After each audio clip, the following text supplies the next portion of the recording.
Hi viewers, welcome back to our channel. నేను మీ రాజా. ఈ weekend cabbage cauliflower తోటలకైతే వచ్చాను. చూడండి ఎలా ఉన్నాయో.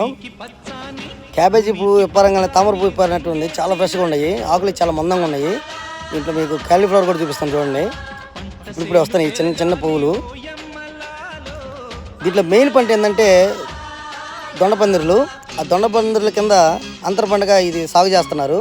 క్యాబేజీ, క్యాలీఫ్లవర్, వంగ. చూడండి క్యాలీఫ్లవర్లు ఎలా ఉన్నాయో, బారుకున్నాయి. ఇప్పుడు దొండకాయలు చూడండి ఎంత ఫ్రెష్గా ఉన్నాయో. నేనైతే 4-5 కాయలు కోసుకొని చూశాను, తిన్నాను కూడా. దాంట్లో బాగా పండిన కాయలు చాలా తీగుంటాయి, అవి తిన్నాను. ఆ కాడ వచ్చిన సొనతో కనసినట్లు అది చినిగిపోతే ఎతికించుకోవచ్చు. చూడండి ఇక్కడ గుత్తంకాయ కూడా ఉంది. వీడియో నచ్చితే లైక్, షేర్ అండ్ సబ్స్క్రైబ్.